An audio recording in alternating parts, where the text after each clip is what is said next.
तो साहब लोग कैसे हो? क्या कभी आप सबने अपनी सोच से परे कभी सोचा है? मतलब दुनियादारी छोड़कर उससे कहीं ज्यादा आगे, बियॉन्ड इमेजिनेशन।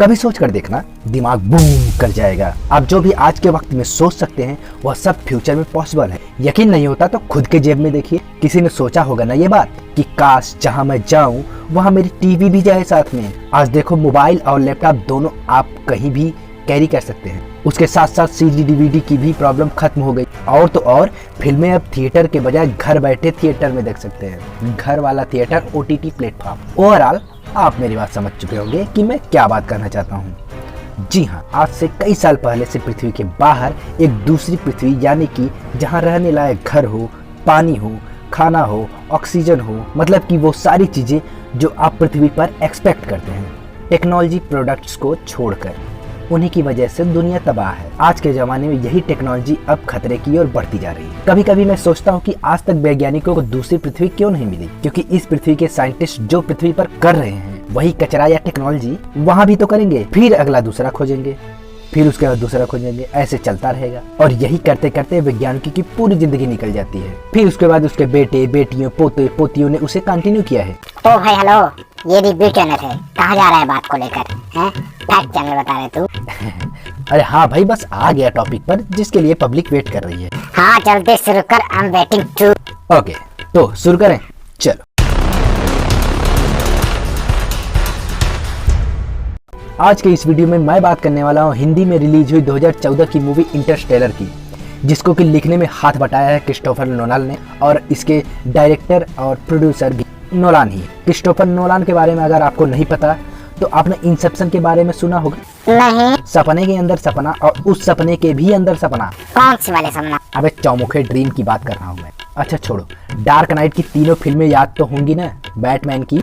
अच्छा, याद आया, वो बोरिंग सी मूवी। तो आगे बढ़ते हैं। नोलान के डायरेक्शन की सारी मूवीज 2 से 5 लेयर में बनती है। एक रियलिटी और बाकी सारी लेयर्स इमेजिनेशन को सच करने की कोशिश करते हैं। तो इंटरस्टेलर भी एक ऐसी ही मूवी है जो बियॉन्ड इमेजिनेशन पर बेस्ट है, यानी कि जो पॉसिबल नहीं हो सकता।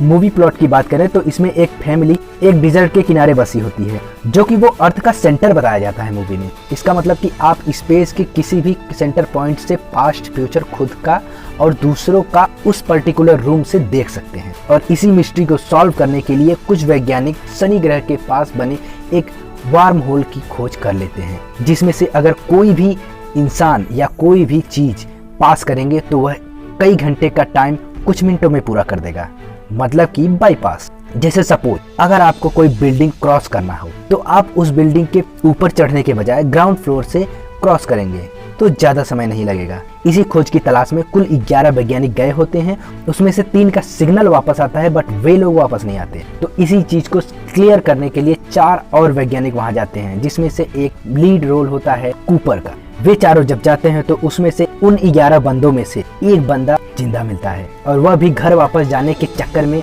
उन सबको धोखा देकर भागने में मारा जाता है, जिससे उनका स्पेसक्राफ्ट टूट जाता है। अब वह वापस जाने की हालत में नहीं होते। अब तक उस 4 में से बस 2 साथी बचे होते हैं, जिससे किसी एक को उस नए ग्रह पर छोड़कर जाना पड़ता है, जिसमें कूपर वहां से आगे बढ़ जाता है। ये जो सारी बातें अब तक हमने आपको बताई है, यह सब झूठ था, क्योंकि असली कहानी तो कुछ और ही थी। जिस प्रोफेसर ने उन्हें यहाँ भेजा था उसके पास हर चीज का डेटा था, बट ब्लैक होल का डेटा नहीं था, जिसके कारण कोई वापस नहीं आ पाता था। और ब्लैक होल के अंदर कोई भी जाना नहीं चाहता था, क्योंकि अब तक उनके पास जो भी ब्लैक होल का डेटा था या थ्योरी थी, उसके हिसाब से ब्लैक होल अपने अंदर खींची हुई सारी चीजों को मसल देता है, पीस देता है। बट ये थ्योरी झूठ साबित कर दी कूपर ने। जब वह ब्लैक होल के अंदर जाता है तो उसे एक बात क्लियर हो जाती है कि ये वही सेंटर पॉइंट है जो उसके घर से कनेक्ट था, जो उसके घर अजीबोगरीब चीजें हो रही थी, यानी कि फ्यूचर पास्ट कोलैप्स। कूपर हमेशा से खुद को ही रोक रहा था उस सेंटर पॉइंट से, अपने घर यानी कि फ्यूचर से। और ये बात उसकी तेज तर्राक बेटी कोऑर्डिनेट से सॉल्व कर लेती है, बट उन्हीं को कौन टाल सकता है। कूपर ये बात नहीं मानता और जबरदस्ती वहां पे चला जाता है, यानी कि ये एक मल्टीवर्स की तरह काम करता है। कूपर पहले से वहां पर गया होता है और ब्लैक होल में फंसने के बाद वह कोऑर्डिनेट्स भेजता है कि यहाँ पर मत आना वापस, यानी कि जहाँ हो वहीं रुको। कोऑर्डिनेट्स में लिखा होता है स्टे, जो उसकी बेटी सॉल्व करती है। मतलब कि कूपर वहाँ फंसने के बाद पछताता है कि यहाँ पर नहीं आना चाहिए था, फैमिली थी, उसका ख्याल रखना चाहिए था।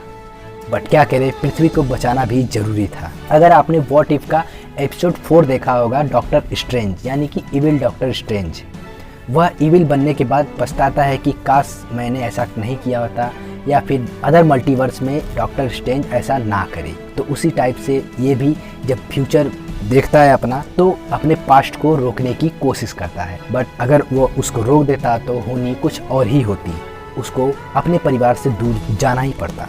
और यह सब चीज़ें जब तक होती हैं तब तक कई साल बीत जाते हैं और उसकी 8 साल की बेटी बूढ़ी हो चुकी होती है, क्योंकि जिस सेंटर पॉइंट पर वे लोग गए होते हैं वहाँ पर हर 1 घंटे में 7 साल बीत जाते हैं। और उस साइंटिस्ट जिसका नाम कूपर रहता है, वह बस अब तक 3 साल उसकी उम्र बढ़ी होती है, यानी कि वह अपनी बेटी से छोटा हो जाता है। उसकी बेटी मरने के कगार पर पहुँच जाती है, मतलब उसे पृथ्वी पर वापस आने में 70 से 75 साल बीत जाते हैं, उस ब्लैक होल से वापस निकल कर वापस पृथ्वी पर आने में। समझ रहे हो? तो एक लाइक इस वीडियो के लिए जरूर दबाना।